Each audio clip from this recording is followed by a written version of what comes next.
मैं डॉक्टर हरिश्चंद्र सहचार्य, हिंदी, राजकीय कन्या बालिका कोटपुतली।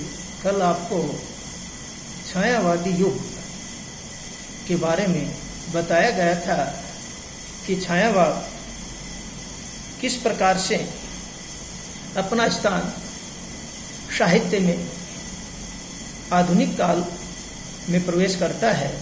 उसके कुछ जो भाग है, छायावादी काव्य भावात्मकता एवं आत्मगत हो गया है।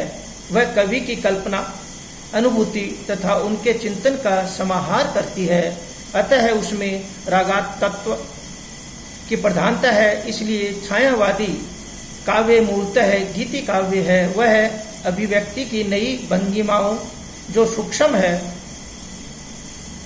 की तलाश करता है तथा सूक्ष्म प्रतिमानों को अपनाता है। मानवीकरण जैसे सर्वथा नए अलंकारों का उद्भावना हमें छायावादी काव्य में मिलता है। वस्तुतः छायावादी काव्य स्थूल से सूक्ष्म का विद्रोह है। उसमें मानव वेदना की रागात्मक अभिव्यक्ति है। राष्ट्रीय चेतना का सर्वथा न्यूनतम आयाम है।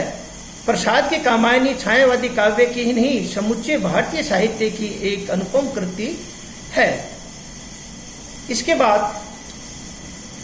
छायावादी युग के बाद प्रगतिवादी युग जो 1935 से 1942 ईस्वी तक माना जाता है, उसमें छायावाद की अनुपम कृति कामायनी का प्रकाशन 1935 में हुआ था। भारत में प्रगतिशील लेखक संघ की स्थापना 1936 में हुई और यहीं से प्रगतिवाद काव्य धारा का सूत्रपात हिंदी साहित्य के इतिहास में होता है। जीवन शून्य होते हुए व्यक्तिवादी काव्य धारा का प्रतिक्रिया स्वरूप तो प्रगतिवादी काव्य धारा का उन्मेष हुआ ही। राष्ट्र तथा अंतर्राष्ट्रीय स्तर पर तेजी से बदलती परिस्थितियां भी इसके विकास में सहायक हुई। प्रगतिवादी काव्य चेतना का प्रभाव इतना व्यापक था कि छायावादी काव्य चेतना में पंत तथा निराला जैसे कवि भी इसके प्रभाव से अछूते न रहे। मोटे रूप से कहा जाता है कि राजनीति में जो साम्यवाद और साहित्य में वही प्रगतिवाद है। 1936 ईस्वी में अंग्रेजी लेखक मुल्कराज आनंद ने उर्दू, हिंदी तथा अंग्रेजी के लेखकों को एकत्र कर प्रेमचंद की अध्यक्षता में प्रगतिशील लेखक संघ की स्थापना सम्मेलन किया। 1938 में प्रगतिशील लेखक संघ का अध्यक्ष रविंद्रनाथ टैगोर को बनाया गया। इस प्रकार प्रगतिवाद का सिलसिला हिंदी साहित्य में प्रारंभ हुआ। प्रगतिवादी साहित्य पूरी तरह मार्क्सवादी चिंतन से प्रभावित था। मार्क्स की स्थापना है संसार का विकास भौतिक शक्तियों के परस्पर द्वंद्व से हुआ है। इसके निर्माण तथा विकास में किसी अलौकिक सत्ता का कोई योगदान नहीं है, क्योंकि मार्क्स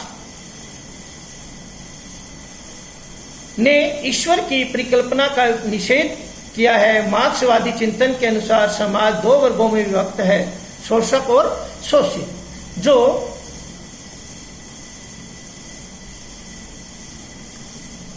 मजदूर और शासक के रूप में है। जो शासक जो है वो मजदूर वर्ग जो है, शोषित वर्ग जो है, उसका शोषण करता है। किसान तथा मजदूर शोषित वर्ग में आते हैं, जबकि जमींदार, सामंत, मिल मालिक तथा पूंजीवादी शोषक वर्ग में आते हैं। आधुनिक काल में पूंजीवादी अर्थव्यवस्था ने शोषण के चक्र को और अधिक तीव्र तथा गहरा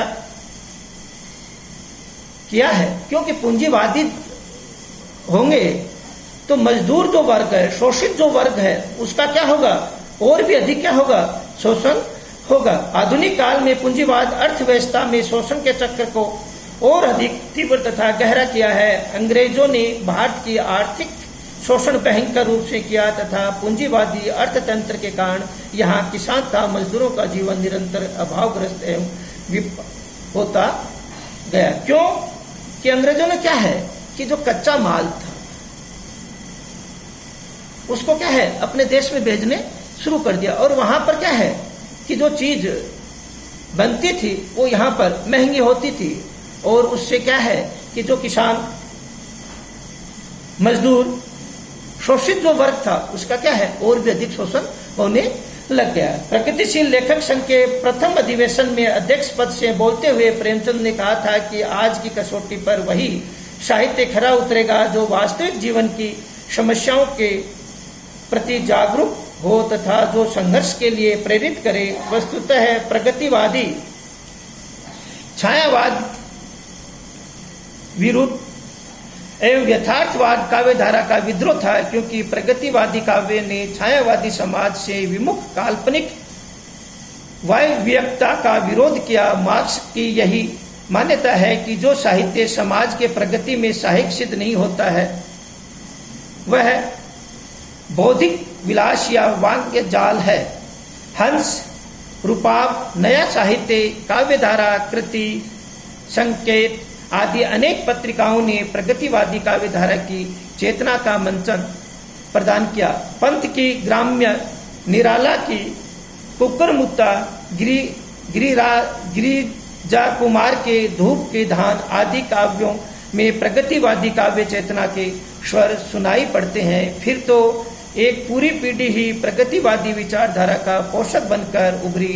रामधारी सिंह दिनकर पर प्रगतिवादी चेतना का गहरा प्रभाव पड़ा है। शील, शैलेंद्र तथा नरेंद्र शर्मा के त्रयी लोकप्रिय प्रगतिशील गीतकारों की त्रयी थी। इसके अलावा रामेश्वर शोक, अंचल, केदारनाथ अग्रवाल, त्रिलोचन, नागार्जुन, राघव, रामविलास शर्मा, मुक्तिबोध, बच्चन आदि कवियों की एक विशाल पंक्ति ने प्रगतिवादी कविता को समृद्ध किया।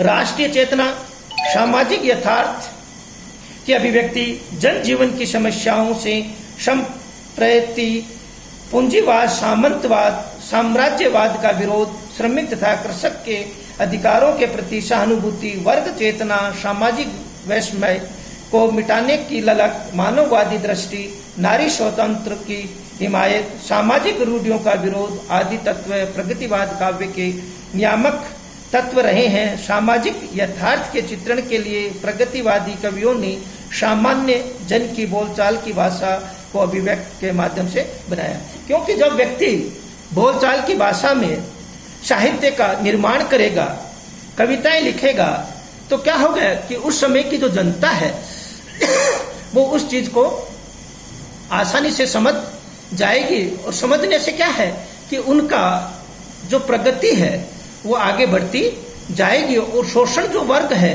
उसको लाभ प्राप्त होगा। किंतु मार्क्सवादी सिद्धांतों के प्रति अतिशय उत्साह ने काव्य को रागात्मक तत्व का क्षय किया था। एक समय ऐसा भी आया कि सामाजिक यथार्थ के नाम पर नीरस तथा बेजान काव्य की सर्जना ही प्रमुख हो गई है। इसी काल में हिंदी कविता के समानांतर राष्ट्रीय चेतना से संपन्न काव्यधारा का भी उन्मेष हुआ, क्योंकि जब एक काव्यधारा आएगी तो उस समय राष्ट्र की जो चेतना है, राष्ट्र के जो लोग हैं वो क्या होंगे, जागृत होंगे। क्यों कि जागृत जब होंगे कि उस समय उनको उसी भाषा में उनको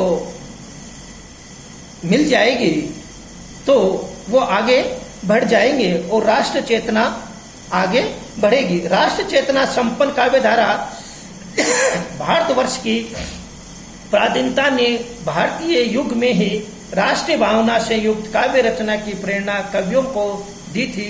द्विवेदी युग में राष्ट्रीय भावना हिंदी कविता की केंद्रीय भावना थी। छायावादी युग में भी कविता के मूल स्वर में राष्ट्रीय भावना गूंजती रही, किंतु छायावोत्तर काल में जो राष्ट्रीय चेतना श्रीधर पाठक, हरिओद तथा मेषलसन गुप्त के काव्य में दमनित हुई थी, वह छायावादी काव्य में निराला प्रसाद तथा पंत के गीतों में गुंजी और आगे चलकर वही राष्ट्रीय चेतना की भावना माखनलाल चतुर्वेदी, सोहनलाल द्विवेदी, रामधारी सिंह दिनकर, बालकृष्ण शर्मा नवीन, श्याम नारायण पांडे, सुभद्र कुमारी चौहान, हरिकृष्ण प्रेमी, केदारनाथ मिश्र, प्रभात आदि कवियों के काव्य में गर्जना करने लगी। इस युग में इन कवियों ने जनमानस को उद्वेलित करने वाले राष्ट्र प्रेम के गीत लिखे इस काव्य में ओज, शक्ति, स्फूर्ति के भव्य रूप हमें देखने को मिलते हैं।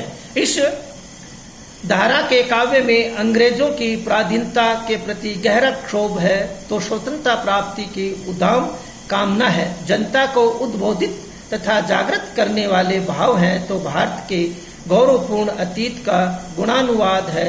देश प्रेम की गहरी आकांक्षा है तो समाज को बदलने की प्रलयकारी उद्घोष है। इस धारा का गीति काव्य प्रवाह पूर्व तथा हृदय की प्रभावित करने वाली है। आज आपको